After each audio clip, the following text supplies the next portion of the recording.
Hi, my name is Misha Heemskerk. I'm from the Netherlands. I do race for Hobie Cat. Here I race with Eduard Zane. I'm just racing with Misha on certain occasions, like the Tybee and some other events. But Tybee is very special because it's the third time that we are participating. And 2 times before this time we won the event. So to me it's very special to be here. Prior to coming and doing the Tybee, did you guys do some sailing together in other areas or other arenas? Yeah, we do sail 1 or 2 events a year together. Aruba, that's where we sailed every year. But last year we went to St. Barth, which is also in the same area. And that was also a really nice place to be. On catamaran? Yeah, always catamaran. Some of the things we're looking to do is that as we reach out to other teams and other participants that always wanted to try this race, what kind of things would you suggest to them or tell them what is it you like about, don't like about, and what would you suggest to them if they were kind of teetering on the fence to come do this race? What kind of suggestions would you give them? What kind of advice? Well, for me, it is very interesting because it has a lot of different aspects to it. First of all, it's a very long-lasting race, so you have to be well prepared. I'm never prepared, but I think you should, because it's quite tough, but it has a lot of aspects to it. I think I can add a small story to that. Like the first time I invited Ian, said like we're gonna do the Tybee 500. He was like, yeah, cool, we're gonna do the Tybee 500. And he arrived on the beach. I had prepped the boat, and he arrived on the beach, and he's like, so where are we going? He hadn't seen anything, nothing. I had all his gear ready and everything, and he just went on the boat and he sailed the whole event. And after that, he was like, never again. No, it was so exhausting. When you guys go home, or when you've been out on it, whether it's this race or other races, and you talk to some of your friends and sailing partners and the folks back home, what do you tell them about this? Or they go, hey, we watched some of this on the web, or we got some of the news, or what? What's the interest like back home? I would say the interest is quite big at the moment, because we've been talking about it a lot. I send out a little news report every day about our racing, so a lot of people are following it. And when we talk about it, we say like it's a cool race, because it's never the same. And you like yesterday we were going, and it was like perfect conditions, the kite up, sailing downwind, I's on the helm, I'm on the kite, and we're just like, oh, this is how it should be, racing down waves, both 20 knots, and we're like, this is perfect. But you already know in the back of your head the weather is going to change, and you have to go through like 3 or 4 transitions before you're actually at the end, because it is like 97 miles to the next point, and you run into new circumstances.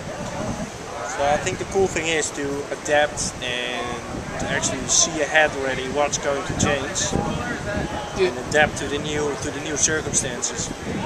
By the way, being that you send these messages back and what have you, any response back how they're liking it? Being as we put the transponders on the boat so they can actually kind of look at it. And have you seen it the next day when they make the movie out of it, where they take off and the dots just go up the field? Have you seen that yourself? Yeah. It's really cool to see. And I like the speed it's playing as well, because it's not boring, because you can see what's going on. And I got already some SMSs from friends who are following it, and that has never happened before. So I think that's quite an addition to the event, to have the spot track. And that works pretty inexpensively.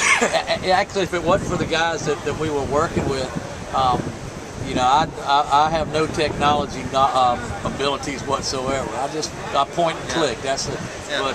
But thank goodness for the job they're doing. And it's great when we look really on it. An addition. By the time we really get it working well, the race will be over. So for us, it's a learning experience and a curve too. Yeah. Misha, when we first spoke prior to the race, you brought up an interesting point that I was not aware of, and one of the goals that I have for this race is to attract more sailors that want to test their skills. They want to race with and against you, and I want you to race with and against them. And I've really seen camaraderie come together in the years that you've been coming to do the race, and throughout the 8 years we put it on. Yeah. What and how can people that watch this, how can we help so we can bring more teams over? Well, I know the interest is there. You said it was, but we got to find a way to make it happen for them. And you want to talk on that, son? Yeah, as I said, like there is definitely interest in Europe for more long distance racing. And it's not only Dutch people.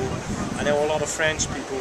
They love long distance racing. Belgians, they're all interested. But the hard thing is with the dates of this race, is right in the season of our racing season.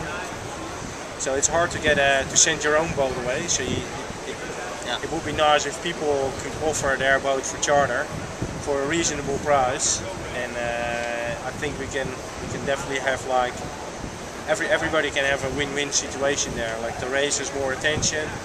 People boats, if they rent them out, they get more attention. Because they have to be prepared for this race. And we ourselves have rented 2 times a boat, and the guy has never done so well before with his boat as when we were done with it. Yeah, I heard that. Yeah. And that's definitely something we're going to get out and work on it. And even on a lot of the forums and what have you, we get conversations going. In a conversation earlier with some other sailors, I had brought up about how to build this field up with more sailors, more boats, and more participants. What you're talking about is one way.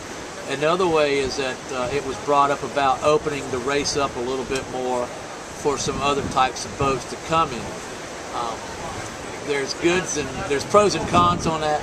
One of them is that some of the NACRA 6.0 sailors said they'd like to come back into it. And my goal has always been, if you're going to bring in another boat, at least bring 5 so we know you have a class. Yeah. And let them compete. What's your feelings on about opening it up a little bit more so we can bring some other types of boats in? And you understand, I don't want an experimental boat. We want a boat that's out there available for someone, so you don't just get a special boat somebody else can. You got some points on that? I think that's the objective, that we're all racing. It should be like sailors are racing sailors and not racing technology. And I think as long as we look at that, like 6.0s is perfect. There's a lot of them out there, and if people can use them again, it's perfect for this race. And the other types of boats also, it's good to have them. But as soon as it's going to become like M20s and more exclusive boats, cost of those boats, prices have gone up so much. I mean, that's the hard. But I agree with what you said. There are boats out there that we just got to find a way how to bring them into this race. And this race was put together originally as a confidence builder. And you happen to notice how much younger the sailors are than what you saw their first year, your second year, this year? No, definitely. It's really cool. It's really nice to see. Yeah, it's really good to see. It is great. Well, look, anything you want to say? It's there's always tons of questions and what, but there's a chance to say what you like or don't like, and what draws you to the race. We've talked about. Is there a favorite leg that you have on this race, or is it just the one that's always a good day and you come in first? No, it's not actually. It's not always coming in first.